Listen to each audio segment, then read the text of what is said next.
The blizzard howled like a wounded beast against the reinforced glass of Marcus Chen's cabin, each gust threatening to tear the structure from its foundation on the mountain's edge. Snow piled against the windows in drifts that would have buried a man standing upright, and the temperature readout on his wall display showed -43 degrees Celsius. Even with the fusion heater running at full capacity, frost crept along the corners of the room like searching fingers. Marcus pulled his thermal jacket tighter around his shoulders and took another sip of synthetic coffee, grimacing at the bitter taste. 3 years of retirement in this isolated outpost, and he still couldn't get used to the artificial flavoring. But real coffee was a luxury reserved for the core worlds, and ex-lieutenants of the Terran Defense Force didn't qualify for such privileges, especially not ones who'd been dishonorably discharged for questioning orders. The storm had been raging for 6 days now, cutting off all communications with the valley settlements below. His emergency beacon still functioned, but who would be foolish enough to venture out in weather like this? Marcus had seen blizzards on a dozen different worlds during his military service, but this one was particularly vicious, even for the frontier planet of Arcturus Prime. A sharp crack echoed through the cabin, different from the constant groaning of wind and ice. Marcus set down his mug and moved to the main window, wiping away the condensation with his sleeve. Through the swirling white chaos, he could make out shapes moving in the storm. His hand instinctively moved to the plasma pistol at his hip, though he doubted anyone hostile would be stupid enough to attack in this weather. The shapes resolved into figures as they stumbled closer to his porch. 3 of them, leaning heavily against each other for support. The larger figure in the center appeared to be carrying something, while 2 smaller forms flanked either side. Marcus grabbed his emergency beacon and thermal scanner from the shelf, quickly running a bio-sweep of the approaching figures. The readings made him pause. 2 human signatures, small enough to be children, and one that registered as something else entirely. The scanner's display showed elevated body temperature, denser bone structure, and what appeared to be redundant cardiovascular systems. Non-human, but not immediately threatening. Marcus had encountered enough alien species during his service to know that not all of them were hostile. The question was whether these particular visitors were refugees or something more dangerous. He checked his sidearm one more time, then moved to the airlock entrance. The pounding on his outer door came moments later, desperate and rhythmic. Through the reinforced portal, he could see the larger figure collapsed against the frame, while the 2 smaller ones hammered weakly with their fists. Ice covered their clothing like armor, and their movements suggested they were on the verge of collapse from exposure. Whatever they were, they'd die in minutes if he didn't act.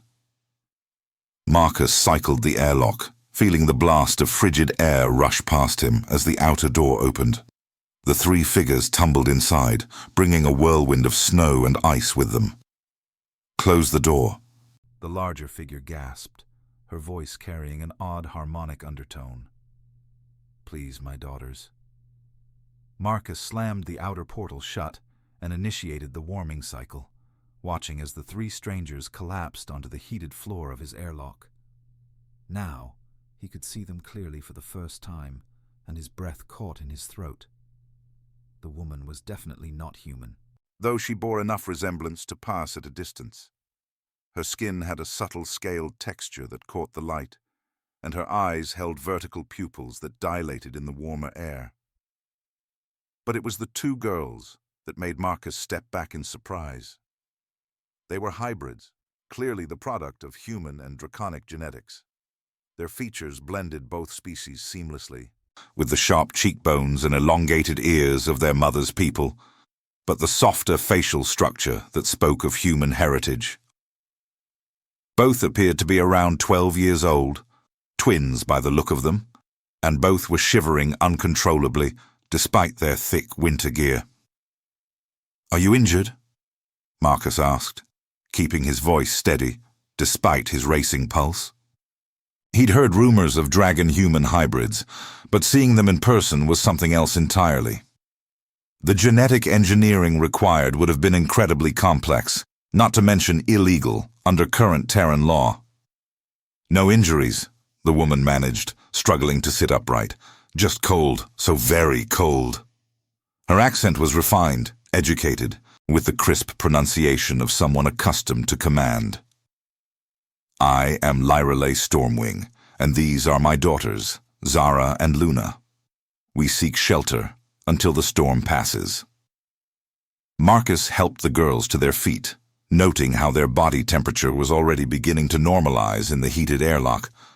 Draconic physiology, he remembered from his xenobiology briefings, was incredibly adaptive to temperature changes. They'd probably survive exposure far longer than pure humans, but even they had limits. I'm Marcus Chen, he said, opening the inner door to his living space. Former Lieutenant, Terran Defense Force. Come inside before you catch hypothermia. The moment they entered his cabin, Marcus saw Lyrelay's eyes sweep the room with the practiced efficiency of a military officer. She took in the defensive positions, the emergency equipment, the modified furniture that could serve as cover in a firefight.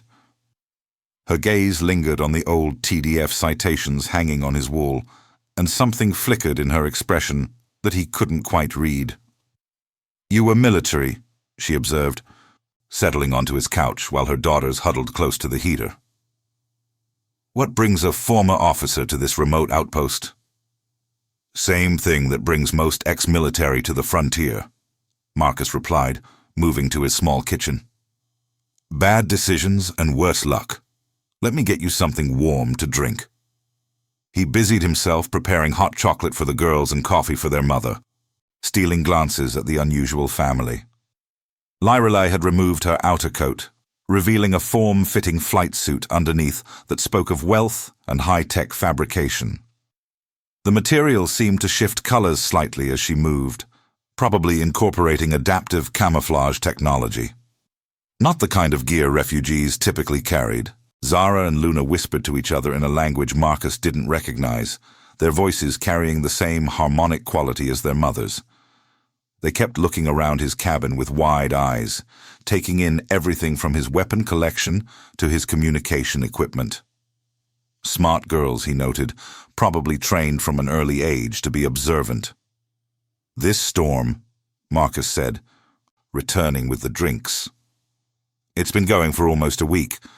Where were you traveling from? The nearest settlement is 200 kilometers down the mountain. Lyrelay accepted the coffee gratefully, wrapping her scaled hands around the warm mug. We were en route to New Canberra when our transport experienced mechanical failure. We've been walking for 3 days, following the emergency beacon signals. Marcus nodded, though something about her story didn't quite add up. New Canberra was the planetary capital, heavily defended and monitored.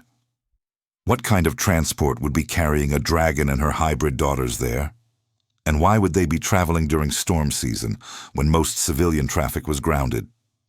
Your transport, he said carefully. What kind of vessel was it? I might be able to help with repairs once the weather clears. For just a moment, Lyrelay's eyes hardened, and Marcus glimpsed something dangerous beneath her grateful exterior. A private yacht, she said smoothly. Nothing too complicated, but the engine took damage from ice buildup. Insurance will handle the replacement. The lie was delivered with professional smoothness, but Marcus had heard enough lies during his military service to recognize one.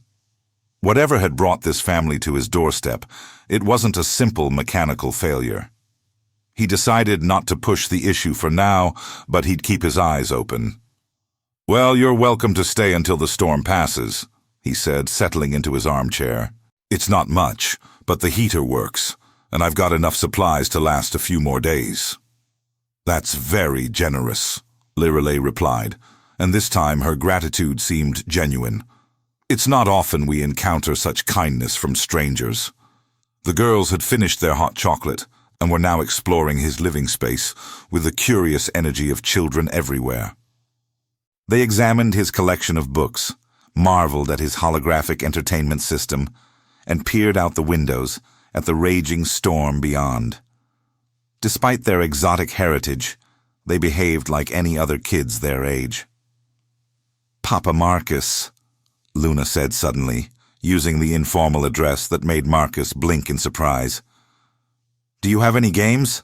Mama says we might be here for a while." "Luna," her mother warned gently, "we are guests here. We shouldn't impose." "It's no imposition," Marcus found himself saying. "I've got a few entertainment programs loaded in the system, nothing too exciting, but they might help pass the time." As he showed the girls how to access his gaming library, Marcus caught Lorelei studying him again with that same calculating look. There was something familiar about her bearing, the way she held herself with unconscious authority. He'd served under enough officers to recognize command presence when he saw it. The storm continued its assault on the cabin, but inside, an odd sense of domesticity settled over the unusual group. The girls played their games with delighted laughter. Their mother watched them with obvious affection, and Marcus found himself relaxing despite his lingering suspicions. Whatever secrets his guests carried, they clearly cared deeply for each other. But as the evening wore on and the conversation turned to more personal topics, Marcus began to notice details that made his old military instincts prickle with unease. Lorelei's knowledge of military protocol was too precise for a civilian. When Marcus mentioned his service record, she knew details about the Titan campaign that weren't in public records. She asked specific questions about ship classifications and battle formations that only someone with high-level clearance would understand. The girls, too, showed signs of military training. They instinctively positioned themselves near exits, checked sightlines through windows, and their play seemed to involve tactical scenarios rather than typical childhood games. When thunder cracked overhead, both children dropped into defensive stances before catching themselves and pretending it had been part of their game. "You served in the Outer Rim conflicts," Lorelei said during dinner, which Marcus had prepared from his emergency rations. "The biodata suggests extensive exposure to off-world environments." Marcus paused with his fork halfway to his mouth. "How would you know that from looking at me?" "Experience," she replied smoothly. "I've encountered many veterans over the years. You develop an eye for these things." But Marcus noticed she hadn't actually answered his question. He decided to test her knowledge further. The worst part was the Kepler station siege. 3 months trapped in those corridors while the hegemony forces pounded us from orbit. Lorelei nodded sympathetically, but Marcus saw the brief confusion in her eyes. There had never been a siege at Kepler Station. It was a supply depot that had been abandoned before the war even started. She'd caught herself quickly, but not quickly enough for someone trained in interrogation techniques. "Must have been terrible," she said, taking a sip of her coffee. After dinner, Marcus offered them his bedroom while he took the couch, but Lorelei insisted they'd be fine with blankets on the floor. The girls seemed excited by the prospect of camping indoors, and soon they'd constructed an elaborate fort using furniture and thermal blankets. As the night deepened and the storm showed no signs of abating, Marcus found himself sitting across from Lorelei near the dying fire. The girls had finally fallen asleep in their makeshift shelter, curled together like kittens. "They're beautiful children," Marcus said quietly. "Their father must be proud." Lorelei's expression tightened almost imperceptibly. "Their father is no longer with us. It's been just the 3 of us for some time now. I'm sorry for your loss." "Don't be," she replied with a hardness that made Marcus look up sharply. "Some losses are necessary for the greater good." The words carried weight beyond mere grief, and Marcus found himself studying this enigmatic woman more carefully. Her hands bore calluses consistent with weapon training, and when she moved, there was a predatory grace that spoke of combat experience. The more he observed, the more convinced he became that Lorelei Stormwing was not who she claimed to be. Around midnight, Marcus was awakened by soft voices speaking in that alien language he'd heard earlier. Through half-closed eyes, he watched Lirelai at his communication console, her scaled fingers dancing across the controls with obvious familiarity. She was trying to access the encrypted military channels, and doing it with the skill of someone who'd used such equipment before.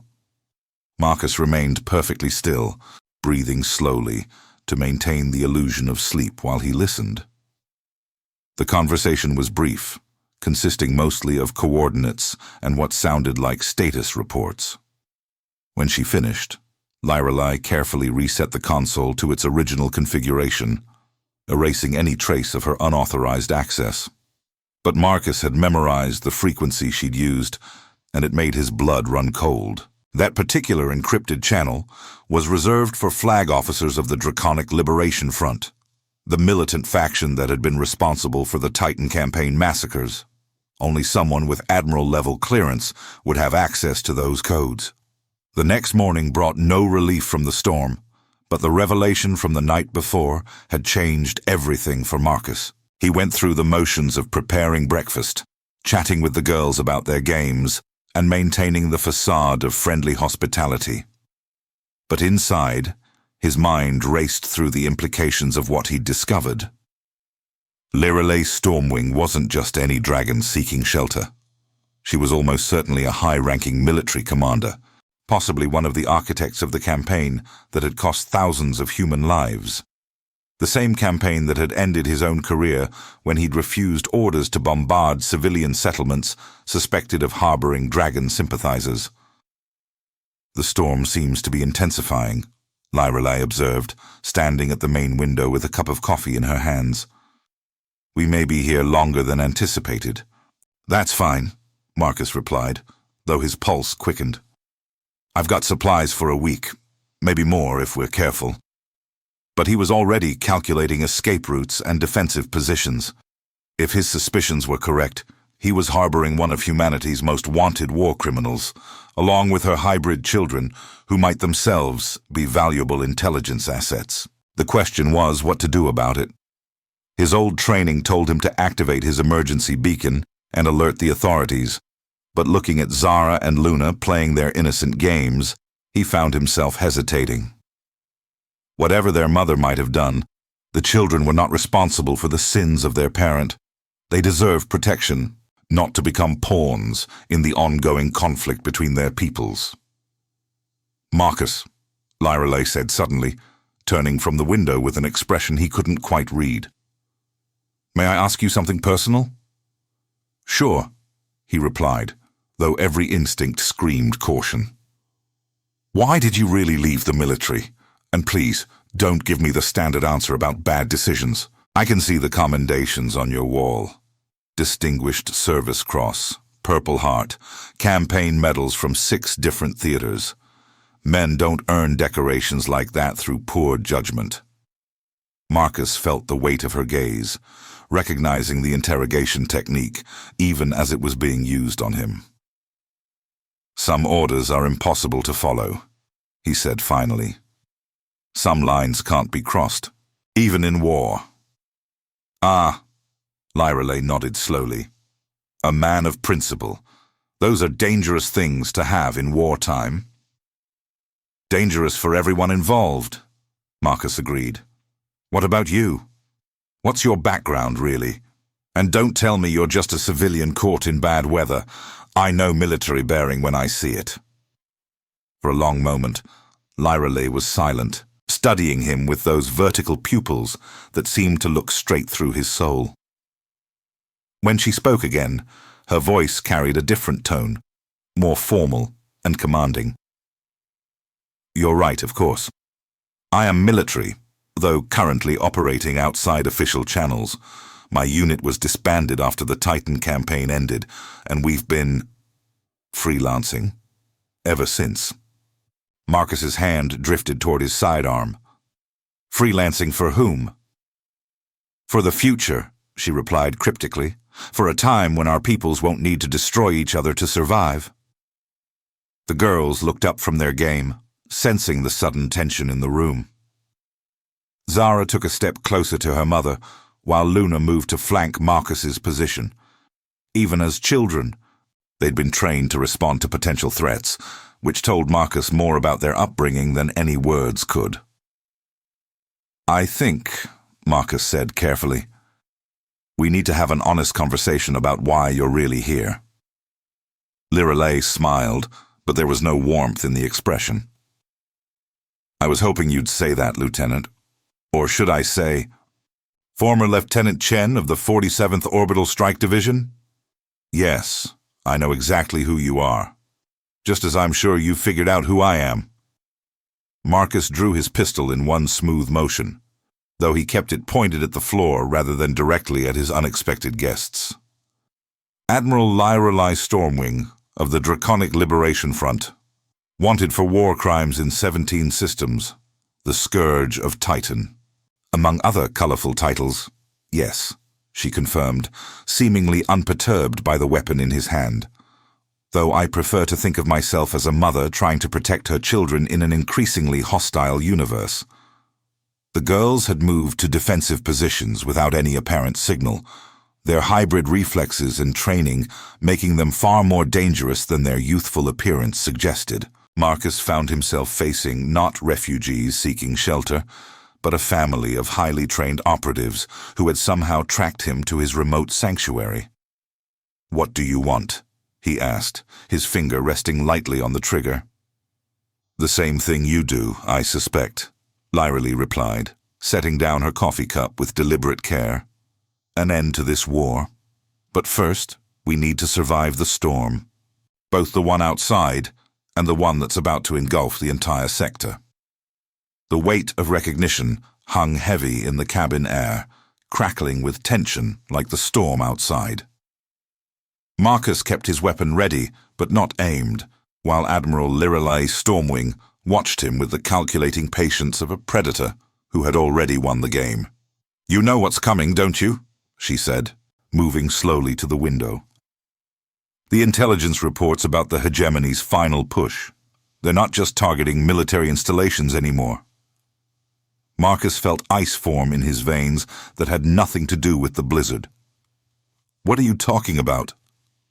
"Operation Silent Dawn," Lirelei continued, her scaled fingers tracing patterns on the frost-covered glass. "A coordinated strike on every mixed settlement in the outer systems. They've decided that hybrid populations are too much of a security risk to tolerate." Zara and Luna exchanged a glance that spoke of shared knowledge beyond their years. These children had heard adult conversations about genocide, Marcus realized. They understood exactly what their mother was describing. "That's impossible," Marcus said, though doubt crept into his voice. "The Terran Defense Force doesn't target civilians."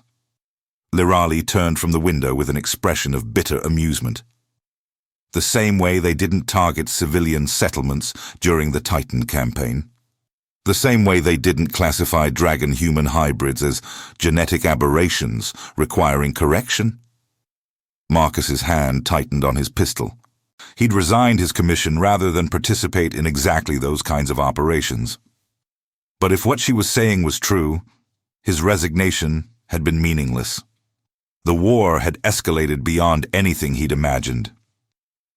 "Even if that's true," he said slowly, "you're still responsible for the deaths of thousands of humans.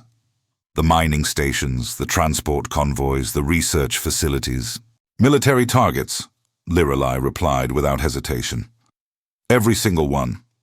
We took great care to minimize civilian casualties, unlike our opponents."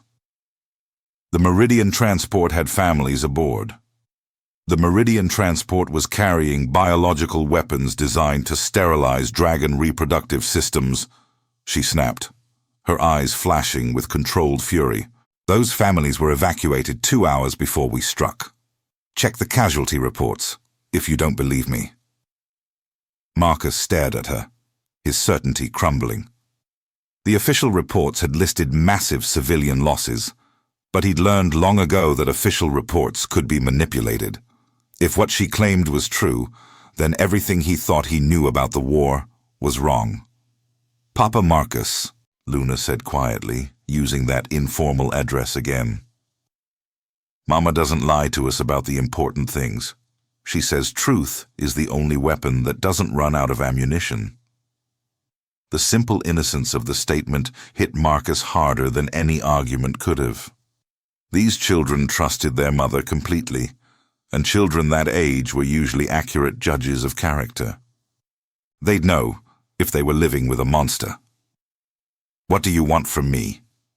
Marcus asked, finally lowering his weapon. Lyra Lee pulled a datapad from her flight suit and set it on the table between them.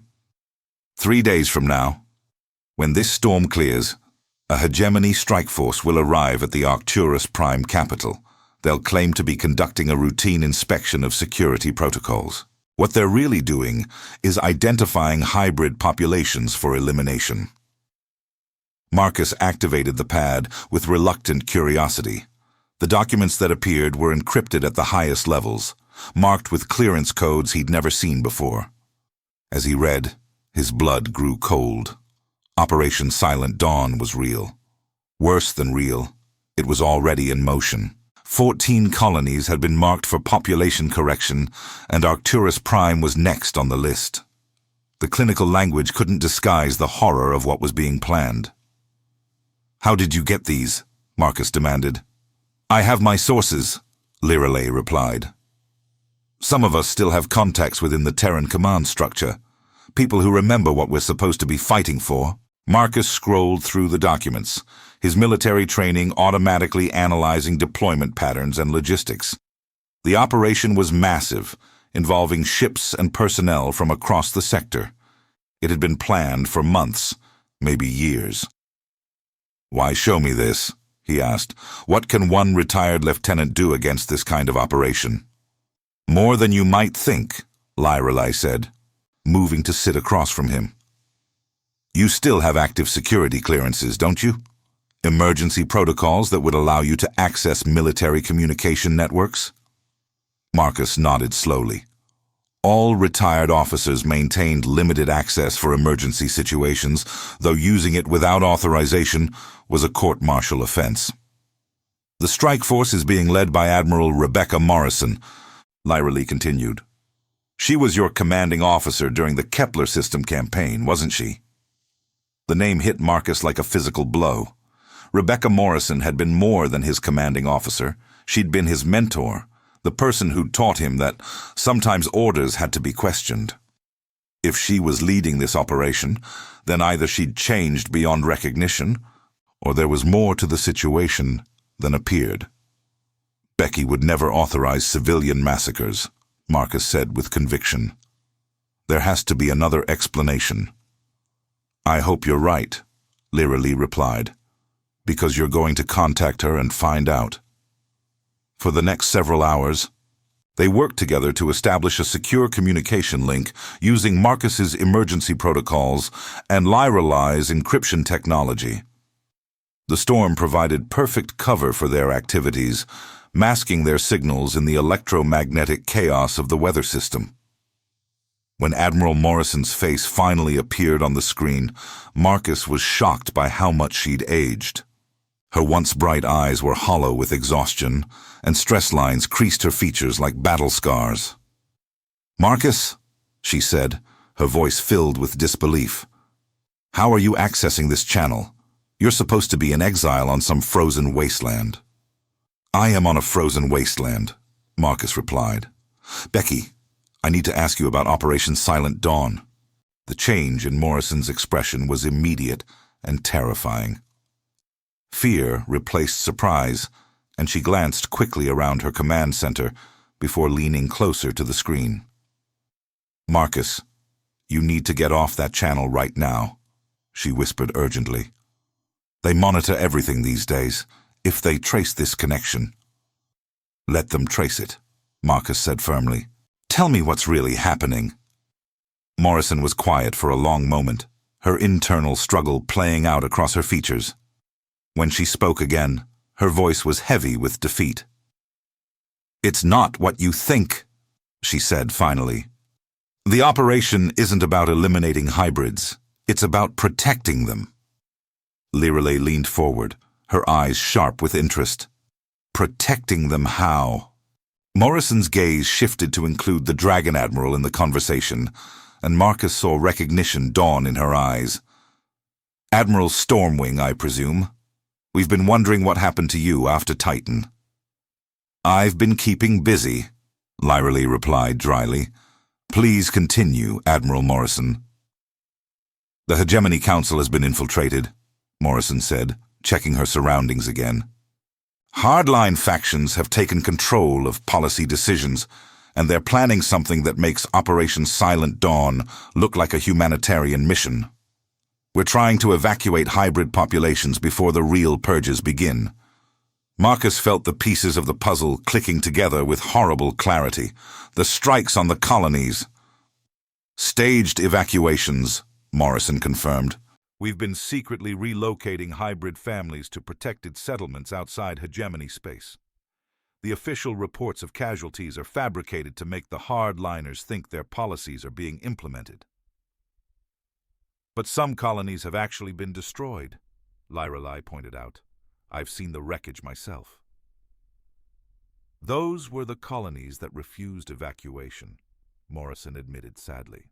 "We couldn't save everyone, and the hardliners demanded visible results.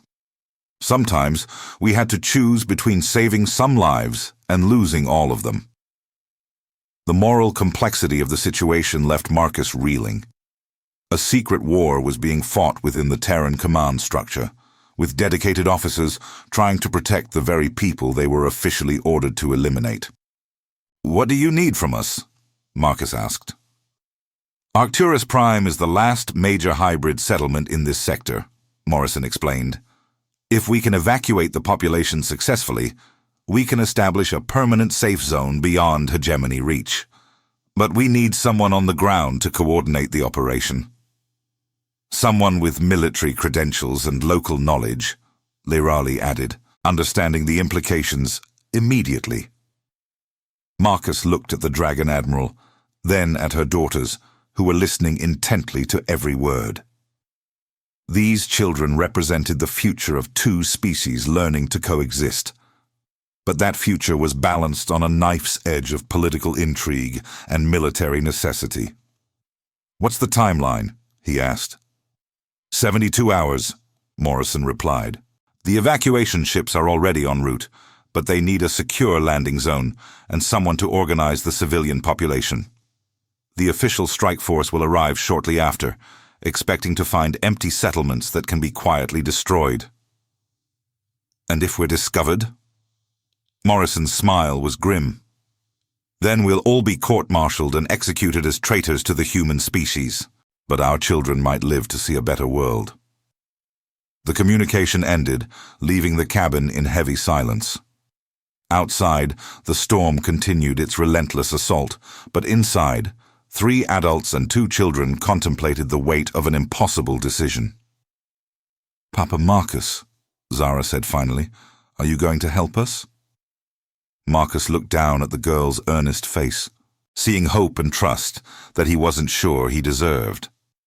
These children had been born into a war they didn't start, carrying the genetic legacy of 2 species that were supposedly enemies. But sitting in his cabin, playing games and drinking hot chocolate, they were just kids who wanted to live without fear. "Yes," he said quietly. "I'm going to help." The next 3 days passed in a blur of preparation and coordination. As the storm finally began to weaken, Marcus used his emergency beacon to contact the civilian settlements in the valley below. The story he told was simple: mandatory evacuation due to an incoming weather emergency. Most of the families trusted his military credentials enough to comply without question. Lyra Lee and her daughters proved invaluable in organizing the logistics. The girls, despite their youth, had been trained in evacuation procedures and population management. They moved through the settlements with their mother, helping families pack essential belongings and preparing them for transport. The evacuation ships arrived precisely on schedule, unmarked vessels that landed in the valley under cover of pre-dawn darkness. Marcus watched from his cabin as hundreds of people, human and hybrid alike, boarded the transports with quiet efficiency. Children cried softly as they left their homes, but their parents understood that sometimes survival required sacrifice. As the last transport lifted off, Marcus felt a hand on his shoulder. Lyreley stood beside him, her daughters flanking her position as always. "Thank you," she said simply. "What you've done today will save thousands of lives." "What happens now?" Marcus asked. "The official strike force will be here in hours." "Now we disappear," Lyreley replied. "All of us. The settlements will be empty when Morrison arrives, and she'll carry out the planned destruction to satisfy her superiors. But the people will be safe." Marcus looked around his cabin at the home he'd built in 3 years of exile. It wasn't much, but it had been his sanctuary, his place of peace after the horrors of war. Now he was abandoning it for an uncertain future with former enemies who had become unlikely allies. "Where will we go?" he asked. "Somewhere beyond the reach of both our governments," Lyreley said. "Somewhere our children can grow up without learning to hate each other." Luna tugged at Marcus's jacket, her young face serious with concern. "Will you come with us, Papa Marcus? We don't want to leave you behind." The simple question carried enormous weight. Marcus was being offered a chance to join a family that had somehow claimed him during their brief time together. A dragon admiral and her hybrid daughters were inviting a human ex-soldier to share their uncertain exile. "I don't have anywhere else to go," he admitted. "Then come with us," Zara said, taking his hand. "Mama says family isn't about blood, it's about choice." Marcus looked at the 3 faces watching him with hope and determination, and realized that somewhere in the chaos of the storm they had indeed become family. Not the family he'd expected, but the one he needed. "Then I choose you," he said quietly. An hour later, a small transport lifted off from the mountain clearing behind Marcus's cabin. The vessel was unmarked and fast, designed for long-range travel beyond the monitored shipping lanes. As they climbed through the atmosphere of Arcturus Prime, Marcus watched his cabin disappear into the landscape below. "Any regrets?" Lyreley asked from the pilot's seat. Marcus considered the question seriously. He was leaving behind his old life, his human identity, his place in the species that had shaped him. But in return, he was gaining something precious. A chance to help build a bridge between 2 peoples who desperately needed to learn cooperation instead of conflict. "No regrets," he said finally. "Just hope for something better." The girls were already asleep in their seats, exhausted by the events of the past few days. They slept peacefully, trusting in the adults around them to keep them safe. Looking at them, Marcus could see the future that was worth fighting for. A generation that would grow up seeing differences as strengths rather than threats. Behind them, the first explosions lit up the surface of Arcturus Prime as Admiral Morrison carried out her terrible orders, destroying empty settlements to maintain the illusion of successful ethnic cleansing. But the people who should have died in those explosions were already light years away, beginning new lives in hidden colonies where dragons and humans worked together for mutual survival. "What do we tell them when they're older?" Marcus asked, nodding toward the sleeping children. "How do we explain why their world had to be this way?" "We tell them the truth," Lyreley replied, adjusting their course toward a star system that didn't appear on any official charts. That sometimes the best people have to become outlaws to do the right thing. That sometimes family chooses you instead of the other way around. And that sometimes the greatest victory is saving lives instead of taking them. Marcus settled back in his seat, watching the stars wheel past their viewport. Somewhere out there in the darkness, other ships were carrying other families toward the same uncertain refuge. Dragons and humans together, choosing cooperation over conflict, building something new from the ashes of an old war.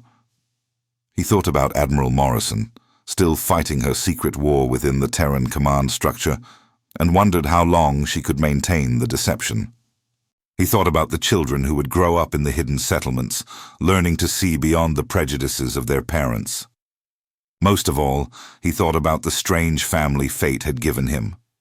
A dragon admiral seeking redemption, and her daughters who called him Papa Marcus. The storm had brought them together, but something deeper would keep them together. In a universe torn apart by hatred and fear, they had chosen love and hope instead. It wasn't the ending Marcus had expected when he'd opened his door to strangers in the snow, but it was the ending he needed. As their ship jumped to hyperspace, leaving the conflicts of known space behind, Marcus finally understood what home really meant. It wasn't a place or a planet or a species. It was the people who chose to stand with you when the storms came, no matter where those storms might lead. Alimifung, Ankon,